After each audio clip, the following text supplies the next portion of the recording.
നമസ്കാരം. നമ്മുടെ മലയാള സിനിമയുടെ നാഡീ നരമ്പായിട്ടുള്ളൊരു യൂണിയനാണ് ഫെഫ്ക പ്രൊഡക്ഷൻ എക്സിക്യൂട്ടീവ് യൂണിയൻ. നമ്മുടെ പ്രൊഡക്ഷൻ എക്സിക്യൂട്ടീവ് യൂണിയനിൽ തികച്ചും ജനാധിപത്യം നഷ്ടപ്പെട്ടിരിക്കുകയാണ്. നമ്മുടെ തൊഴിലാളികളുടെ സംഘടനയായ ഫെഫ്ക പ്രൊഡക്ഷൻ എക്സിക്യൂട്ടീവ് യൂണിയൻ ഭരിക്കുന്നത് രണ്ട് മുതലാളിമാരാണ്. രണ്ട് മുതലാളിമാരെന്ന് പറയുമ്പോൾ ഒന്ന് ബാദുഷാ, ഒന്ന് ഷിബു ജി സുശീലൻ. ഇവർ രണ്ടുപേരും നമ്മുടെ യൂണിയൻ ഭരിക്കുമ്പോൾ നമ്മുടെ തൊഴിലാളികൾക്കുള്ള ആനുകൂല്യം, അതായത് നൈറ്റ് ബാറ്റ, അതുപോലെ തന്നെ മറ്റുള്ള വേതനങ്ങൾ, ഇതൊക്കെ തന്നെ പ്രൊഡ്യൂസർമാരുടെ ചർച്ചയിൽ, പ്രൊഡ്യൂസേഴ്സ് അസോസിയേഷൻ്റെ ചർച്ചയിൽ പോകുന്നത് നമ്മുടെ ബാദുഷയും അതുപോലെ തന്നെ ഷിബു ജി സുശീലനുമാണ്. അവരാണ് പ്രൊഡക്ഷൻ എക്സിക്യൂട്ടീവ് യൂണിയൻ്റെ പ്രതിനിധികളായിട്ട് പലപ്പോഴായിട്ട് പങ്കെടുക്കുന്നത്. നമ്മുടെ തൊഴിലാളി യൂണിയൻ്റെ ബൈലോ അനുസരിച്ചിട്ട് തൊഴിലാളി യൂണിയൻ്റെ ഭരണം നടത്തുന്നത് ഇപ്പോഴും മുതലാളിമാരാണ്. ഫെഫ്ക പ്രൊഡക്ഷൻ എക്സിക്യൂട്ടീവ് യൂണിയൻ എന്ന് പറഞ്ഞാൽ പഴയ മാക്ട ഫെഡറേഷൻ്റെ, അതായത് അമെൻഡ് ചെയ്ത ബൈലോയിൽ ഫെഫ്ക പ്രൊഡക്ഷൻ എക്സിക്യൂട്ടീവ് യൂണിയൻ എന്നാക്കിയെങ്കിലും ആ ബൈലോയിൽ യാതൊരുവിധ മാറ്റവും ഇതേവരെ നടത്തിയിട്ടില്ല. അതുകൊണ്ട് തന്നെ ഫെഫ്ക പ്രൊഡക്ഷൻ എക്സിക്യൂട്ടീവ് യൂണിയൻ്റെ മത്സര രംഗത്ത് ഒരുപാട് കോളം തിരിച്ച് വേർതിരിവ് നടത്തിയിട്ടുണ്ട്. എക്സിക്യൂട്ടീവ്സിന് മത്സരിക്കാൻ ഒരു കോളം, മാനേജർമാർക്ക് മത്സരിക്കാൻ വേറെ ഒരു കോളം, പിന്നെ 7 പടങ്ങൾ കൺട്രോളർ ചെയ്താൽ മാത്രമേ നമ്മുടെ പ്രൊഡക്ഷൻ എക്സിക്യൂട്ടീവ് യൂണിയൻ്റെ ലോകത്തില്ലാത്ത നിയമമാണ് ഇപ്പോൾ അടിച്ചേൽപ്പിച്ചത്. അതും കള്ളത്തരത്തിലുള്ള ബൈലോ ആണ് ഫെഫ്ക പ്രൊഡക്ഷൻ എക്സിക്യൂട്ടീവ് യൂണിയൻ്റെ. ഞാൻ ഫെഫ്ക പ്രൊഡക്ഷൻ എക്സിക്യൂട്ടീവ് യൂണിയൻ്റെ ആദ്യത്തെ വൈസ് പ്രസിഡൻ്റാണ്. ഇപ്പോഴും ഞാൻ ഇവിടെ നിങ്ങളുടെ മുന്നിൽ വന്ന് സംസാരിക്കുമ്പോൾ ഞാൻ ഇന്നും പ്രൊഡക്ഷൻ എക്സിക്യൂട്ടീവ് യൂണിയൻ്റെ സ്ഥാനാർത്ഥിയായിട്ട്, ജനറൽ സെക്രട്ടറി സ്ഥാനാർത്ഥിയായിട്ട് എൻ്റെ നോമിനേഷൻ അംഗീകരിച്ചതാണ്. അതെല്ലാവരും അറിയണം. ഈ അംഗീകരിച്ച നോമിനേഷൻ നിലനിൽക്കെ ഞാൻ അംഗങ്ങൾക്ക് വേണ്ടിയാണ് ഞാൻ നിങ്ങളോട് സംസാരിക്കുന്നത്.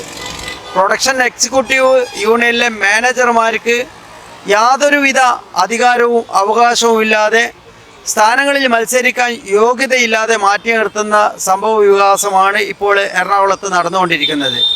ഇതിനെതിരെ ശക്തമായിട്ട് മുന്നോട്ട് പോവുകയാണ്. വേറൊരു കാര്യം പറയാനുള്ളത്, പ്രൊഡ്യൂസർ സാന്ദ്ര തോമസിൻ്റെ സിനിമകൾ ചെയ്തവർ നമ്മുടെ യൂണിയൻ്റെ അകത്തുണ്ട് എന്ന കാര്യം സംശയമില്ലാത്ത കാര്യമാണ്. പക്ഷേ സാന്ദ്ര തോമസ് വളരെ ഒരു തോന്നിയാസം ചെയ്തു. ആ കാര്യം നിങ്ങളുടെ മുന്നിൽ വെളിപ്പെടുത്താൻ ഞാൻ വീണ്ടും ആഗ്രഹിക്കുകയാണ്. സാന്ദ്ര തോമസ് പറഞ്ഞിരിക്കുന്നത് നമ്മുടെ പ്രൊഡക്ഷൻ എക്സിക്യൂട്ടീവ് യൂണിയനിലുള്ളവർ കള്ളന്മാരാണെന്ന്. ആ കള്ളന്മാരാണെന്ന് പറഞ്ഞിരിക്കുന്ന സാന്ദ്ര തോമസ് ഇന്നും ചെയ്തിട്ടില്ല. ആ കള്ളൻ ആരാണെന്ന് ഇതുവരെ വെളിപ്പെടുത്തിയിട്ടില്ല. നമ്മുടെ പ്രൊഡക്ഷൻ എക്സിക്യൂട്ടീവ് യൂണിയൻ്റെ കമ്മിറ്റി സാന്ദ്ര തോമസിന് വക്കീൽ നോട്ടീസ് അയച്ചു, കേസ് ഫയൽ ചെയ്തു. എന്നാൽ ഇതിൽ എന്തോ ഒരു ഇത് ഉണ്ട് എന്ന് പറഞ്ഞതുപോലെ സാന്ദ്ര തോമസിന് അനുകൂലിക്കുന്ന പ്രൊഡ്യൂസർമാർ നമ്മുടെ യൂണിയനിലുണ്ട്. സാന്ദ്ര തോമസിന് കറക്റ്റായിട്ട് വിവരം കൊടുക്കുന്നു.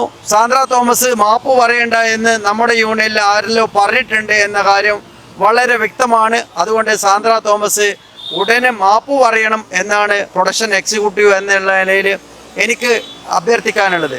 പിന്നെ സാന്ദ്ര തോമസ് അടക്കി ആക്ഷേപിക്കുന്ന തരത്തിൽ പ്രൊഡക്ഷൻ എക്സിക്യൂട്ടീവുമാരെ വലിച്ചിറക്കുന്ന നിലപാടുകൾ ശരിയില്ല. സാന്ദ്ര തോമസ് ഇങ്ങനെ കാണിച്ചിരിക്കുന്നത് തികച്ചും തെറ്റാണ്.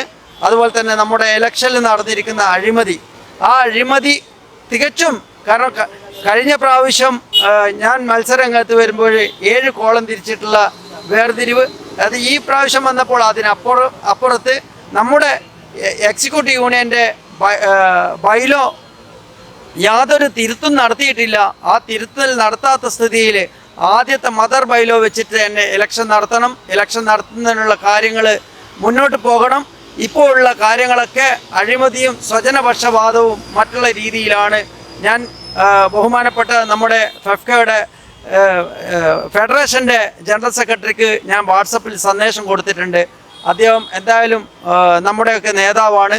എന്തായാലും ഒരു തീരുമാനം അദ്ദേഹത്തിൻ്റെ ഭാഗത്തുനിന്ന് ഉണ്ടാവും എന്നുള്ള കാര്യത്തിൽ സംശയമില്ല. ഫെഫ്ക ഫെഡറേഷനെ നമ്മുടെ നെഞ്ചിലേറ്റിയിട്ട് ഫെഫ്ക ഫെഡറേഷനെ നെഞ്ചിലേറ്റിക്കൊണ്ട് ഇപ്പോഴും ഈ നമ്മുടെ സെക്രട്ടേറിയറ്റിന് മുൻപിൽ സമരം നടത്തുമ്പോഴും അവരോട് അഭ്യർത്ഥിക്കാനുള്ളത് നീതിപൂർവം ന്യായമായി ഇലക്ഷൻ നടത്താൻ ഫെഫ്ക ഫെഡറേഷൻ വേണ്ടുന്ന കാര്യങ്ങളിൽ ഇടപെട്ടുകൊണ്ട് ചെയ്യും എന്ന് ഇപ്പോഴും കരുതുന്നു. തൊഴിൽ മന്ത്രിക്കും അതുപോലെ തന്നെ ലേബർ കമ്മീഷനും ഇതിൻ്റെ പരാതികൾ കൊടുത്തിട്ടുണ്ട്. ആ പരാതി എന്തായാലും പരിഗണിക്കാൻ ഫെഫ്ക ഫെഡറേഷൻ മുന്നോട്ട് വരും.